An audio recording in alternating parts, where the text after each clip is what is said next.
مسلمانوں اگر تمہیں اولاد نہیں ہے تو رات کے آخری حصے میں تم گڑ گڑا کر دیکھو اور نبی کے وسیلے سے اللہ کی بارگاہ میں مانگ کر کے دیکھو. اگر تمہاری روزی میں تنگی ہے تم رات کے آخری حصے میں اللہ کی بارگاہ میں گڑ گڑا کے دیکھو اور نبی کے وسیلے سے مانگ کر کے دیکھو, پھر دیکھنا رحمتوں کی کیسی چھما چھم فوار برستی ہے. اگر تم بے جا مقدمات میں پھنسے ہو تو رات کے آخری حصے میں گڑ گڑا کے دیکھو. اللہ اکبر, وہ اللہ فرماتا ہے, اللہ اکبر, رب فرماتا ہے قرآن مقدس میں, پوری رات موبائل لے کر بیٹھے اور عین فجر کا وقت آنے میں ان کو نیند آئے گی, شیطان تھپکیاں دے رہا ہوگا سلانے کے لیے, اور ٹھیک رات کے اس پہر میں سوئیں گے جس وقت فجر کا وقت شروع ہونے والا ہوتا ہے. اور اللہ اپنی شان کے مطابق پہلے آسمان پر نزول اجلال فرماتا ہے. عوام کی زبان میں سمجھانے کے لیے کہہ دوں کہ وہ اپنی شان کے مطابق پہلے آسمان پر آتا ہے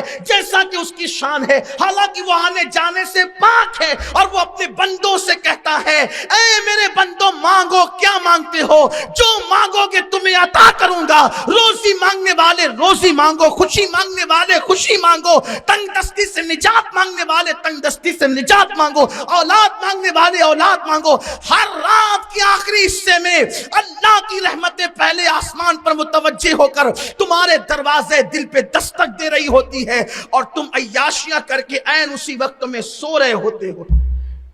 مسلمانوں کو زندگی میں کبھی تعویذ کی ضرورت نہ پڑے اگر مسلمان رات کے آخری حصے میں اللہ سے مانگنا سیکھ جائے. میں تعویذ کا منکر نہیں ہوں, لیکن یہ قوم ڈیپینڈ ہو گئی تعویذات پر.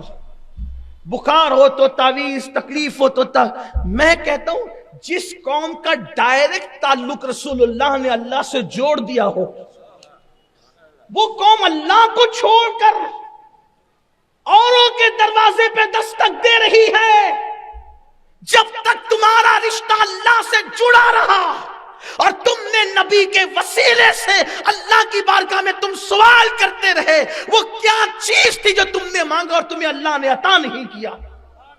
لیکن جب سے تم نے اللہ کو چھوڑ کر کاغذ کے ٹکڑوں کو ہی اپنا سب کچھ سمجھ لیا, انگوٹھیوں کے پتھروں کو ہی اپنا سب کچھ سمجھ لیا, یہ تو کوئی اسلامی شعار بھی نہیں, اسلامی عقیدہ بھی نہیں.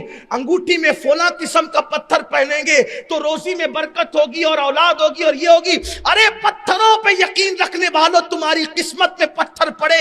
اسلام پتھروں کا مذہب نہیں ہے.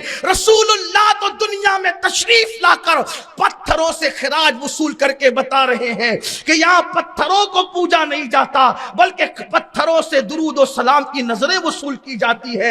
اس کو سلام جس کو حجر تک کرے سلام, اس پر درود جس کو تہجد شجر کی ہے.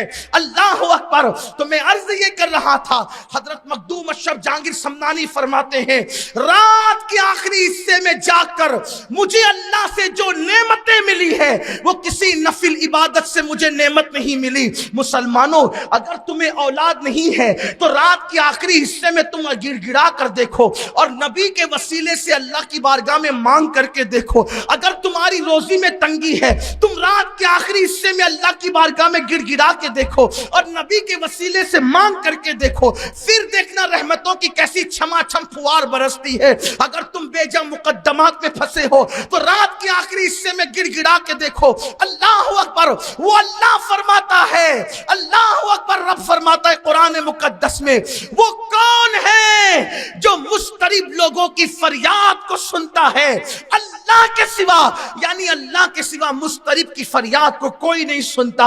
اے میری قوم کے جوانوں, اس وقت تم سو رہے ہوتے ہو جب تمہارا میرا رب تمہارے دروازے دل پہ دستک دے کر کہتا ہے جو مانگنا ہے مانگ لو, اور اس کی شان ہے ان اللہ لا یخلف المیعاد. لیکن اللہ اکبر, ہم دوسروں سے دعاؤں کی گزارش کرتے ہیں, ہم دوسروں کے دروازوں پہ دستک دیتے ہیں, اپنے اپنے جیسے انسانوں کے دروازوں پہ دستک دینے والوں، اس قادر و قیوم کے دروازے پہ دستک دو، اس کی بارگاہ میں ہاتھ پھیلاؤ، اس کی بارگاہ میں گڑ گڑانا سیکھو، جس کی چوکھٹ سے انبیاء کو ملتا ہے، جس کی چوکھٹ سے صحابہ کو ملا، جس کی چوکھٹ سے اولیاء کو ملا، جس کی چوکھٹ سے سب کی جھولی بھری، اس کی بارگاہ میں آؤ۔ میں بار بار اس لیے کہہ رہا ہوں کہ نبی کے وسیلے سے مانگو، نبی کے وسیلے سے مانگو۔ میں نبی کے وسیلے پہ اس لیے زور دے رہا ہوں کہ حضرت آدم جیسا معصوم 200 سال تک کے مانگا لیکن اللہ نے کوئی جواب نہ دیا، لیکن جب کہا اللہ بحق محمد،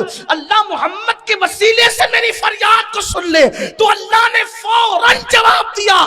پتا چلا کس سے کتنے ہی ناراض ہوتے ہیں، لیکن جب محبوب کا نام اس کی زبان پہ آتا ہے تو فوراً جواب دے کر کے بتاتے ہیں کہ پھر تمہاری خطاؤں کو نہیں دیکھتے، یار کے صدقے تمہاری فریاد کو سن لیا کرتے ہیں۔